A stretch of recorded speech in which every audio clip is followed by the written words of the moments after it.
Hello students, जैसा हमने class में डिस्कस किया था कि हमारे यूपी बोर्ड के क्लास 10th के एग्ज़ाम्स को अब सिर्फ लगभग 2 महीने बचे हैं।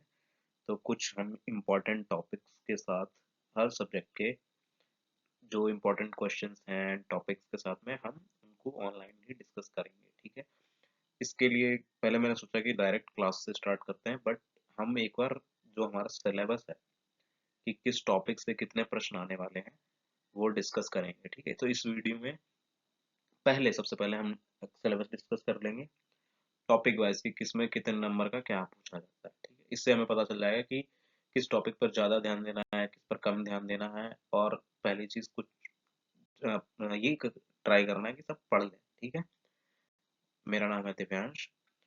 तो आप सब लोग चैनल को सब्सक्राइब कर लीजिए। हम इसी के थ्रू अब आगे पढ़ाई करते रहेंगे। ठीक है। चलिए अब सिलेबस डिस्कस करते हैं। तो सबसे पहले हमारा सिलेबस है मैथ्स का, गणित का। ठीक है।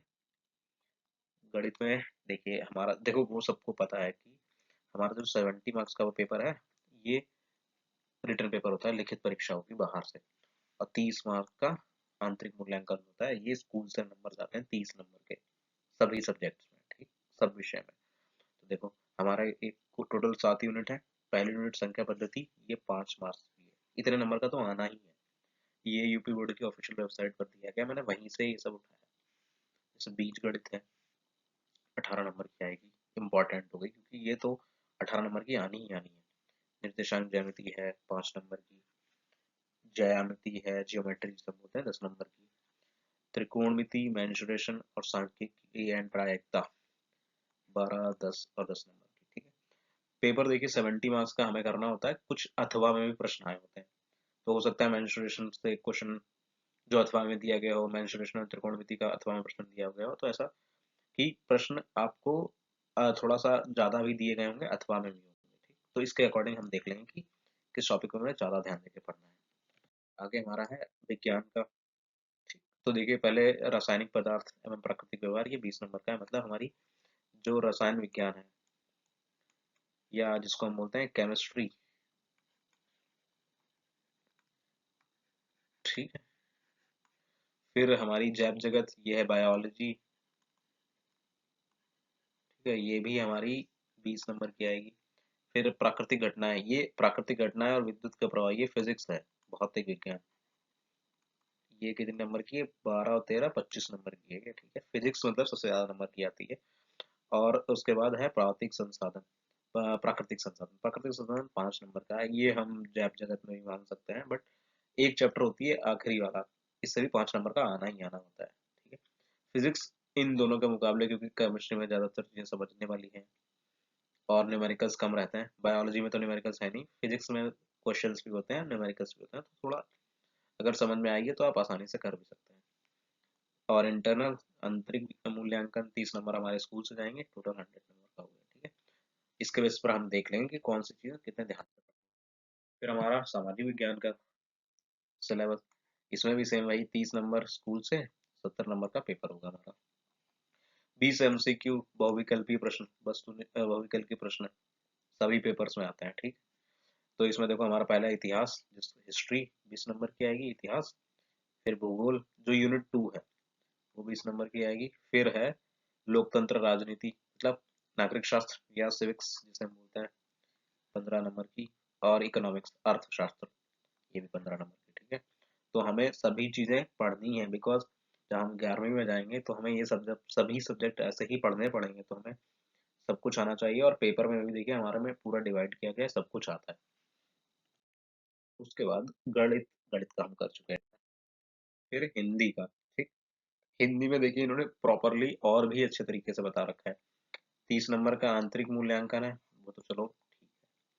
70 नंबर की लिखित परीक्षा में जो 20 नंबर बहुविकल्पी प्रश्न आएंगे, इसमें इन्होंने अलग अलग दे रखा है। देखो शुक्ल एवं शुक्लोत्तर युग से 5 बहुविकल्पी आएंगे, रीतिकाल और आधुनिक काल से भी 5 आएंगे है?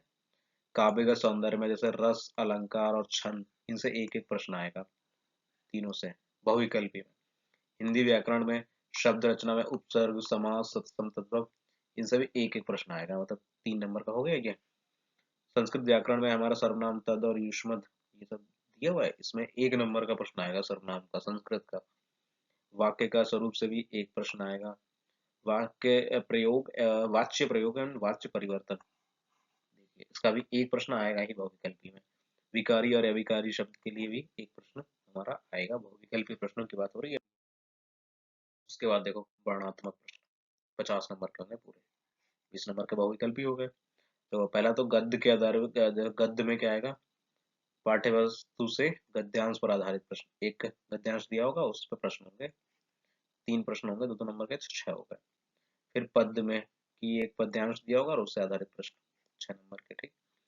संस्कृत में क्या है, एक गद्यांश का हिंदी अनुवाद फिर एक पद्यांश का हिंदी अनुवाद, दोनों 5-5 नंबर के होंगे। संस्कृत का हिंदी, जैसे संस्कृत का गद्यांश दिया होगा एक कहानी, पद्यांश को श्लोक वगैरह दिया होगा, एक कविता दी होगी, तो उसका हमें अनुवाद करना होगा। तो कथानक और चरित्र चित्रण, ठीक, इससे 3 प्रश्न आएंगे। जो हमारा गद्य में किसी लेखक का जीवन परिचय और उसकी रचना, और पद्य में किसी कवि का जीवन परिचय और रचना, तो 5 नंबर की आती है, 10 नंबर हो गई है। संस्कृत में एक श्लोक लिखने को आएगा जो पेपर में ना आया हो, हमारे प्रश्न पत्र में ना आया वो हमें लिखना है, 2 नंबर का है ये। तो देखिए 3 से 4 श्लोक याद कर लीजिए तो आप लिख सकते हैं आराम से। पत्र, हिंदी में पत्र लिखने को आएगा, 4 नंबर का पत्र लिखने को आएगा। 2 प्रश्नों का उत्तर जो संस्कृत की बुक से 2 नंबर के आएंगे। और निबंध, देखिए निबंध में इन्होंने वैज्ञानिक, सामाजिक, धार्मिक, सांस्कृतिक, आर्थिक समस्याएं एवं जनसंख्या, स्वास्थ्य है, शिक्षा, पर्यावरण एवं यातायात के नियमों पर आधारित विषय पर प्रश्न आएगा। और 7 नंबर का, सबसे ज्यादा नंबर का हमारा जो होता है निबंध ही होता है, ठीक। उसके आगे हमारा है सिलेबस इंग्लिश का, इसमें भी 30 मार्क्स इंटरनल और 70 मार्क्स का एक्सटर्नल या लिखित परीक्षा, ठीक। इसमें देखो रीडिंग आएगी कि आपको पैसेज दिया होगा उससे क्वेश्चन सॉल्व करने होंगे, ठीक। 3 वेरी शॉर्ट क्वेश्चन होंगे और एक वोकेबलरी वाला क्वेश्चन होगा। एक लेटर लिखने को आएगा 4 नंबर का, जैसा हिंदी में होता है। एक डिस्क्रिप्टिव पैराग्राफ और रिपोर्ट लिखनी है, 6 नंबर का है। एमसीक्यू दिया होंगे कि इसमें ग्रामर वाले पोर्शन में आप बता रहे हैं ये किसके, parts of speech, tense, articles, reordering of sentence, spelling error, 5 number की एमसीक्यू होंगे। और very short answer type questions किसके बेसिस पे, मतलब नरेशन, नरेशन क्या होती है, डायरेक्ट एंड इनडायरेक्ट। और ये पैसिव वॉइस क्या है, एक्टिव एंड पैसिव वॉइस होते हैं, एक्टिव से पैसिव में चेंज करिए, पैसिव से एक्टिव में। पंक्चुएशन, इसमें आपको एरर ढूंढनी होती है सेंटेंस में क्या एरर है। फिर उसके बाद हमारा है ट्रांसलेशन, एक शॉर्ट पैसेज दिया होगा उसमें हिंदी से इंग्लिश में ट्रांसलेट करना, मतलब 4 सेंटेंस दिए होंगे उनमें आपको ट्रांसलेशन करनी है, हिंदी से हिंदी में दिए होंगे इंग्लिश में ट्रांसलेट करना है, ठीक है। आगे जो हमारा है लिटरेचर का, फ्लाइट फर्स्ट, फर्स्ट फ्लाइट, इससे 23 नंबर का आएगा, प्रोज होगी बेसिकली, ठीक है।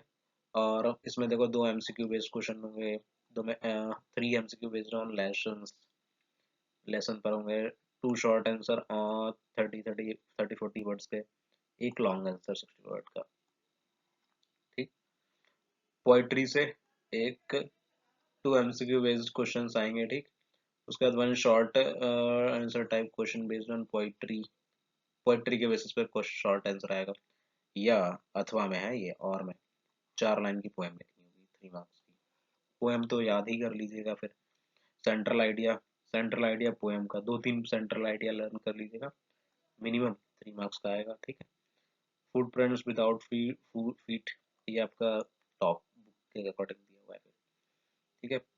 एमसीक्यू जो लेसन हमारे सिलेबस में उनके बेसिस पर 5 नंबर के, शॉर्ट आंसर और long answer type same exactly, और पेपर में कैसे किस तरीके से क्वेश्चन आएंगे वो मैंने बता दिया है, ठीक है। आगे चित्रकला, जो वैसे सबको पता होती है फिर भी मैंने, क्योंकि जब हम सभी सब्जेक्ट डिस्कस कर रहे हैं बेसिकली जो ज्यादातर बच्चों के पास है, तो हम उसमें चित्रकला भी देख लेते हैं।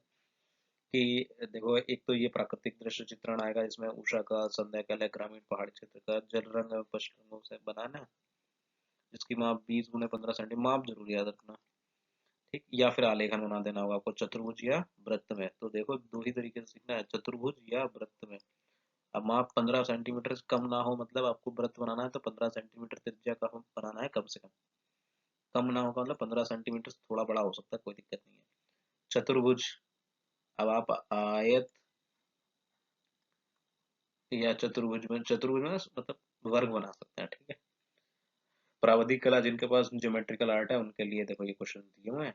स्मृति चित्रमण, सुराही, बाल्टी, लोटा, अमृतवान, केतली, बोतल, ये सब आपको बनाने के लिए आपने सीख लिए होंगे कि कला तो सभी सीख ही जाते हैं धीरे धीरे। और भारतीय 20 नंबर का इसमें प्रश्न भी आएंगे।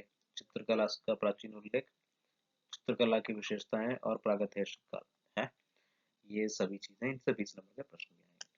आई होप कि सबको हम सिलेबस तो समझ में आ गया होगा कि किस टॉपिक से, अगर कहीं पर किसी सब्जेक्ट में नहीं समझ में आया तो वीडियो बैक करके वहां पर देख सकते हैं कि किस यूनिट से कितना प्रश्न आने वाले हैं और वो कितना इम्पोर्टेंट है। ठीक है, उसी के तरीके से आप पढ़ाई करेंगे। आप सभी लोग ज्वाइन कर लीजिए। ओके।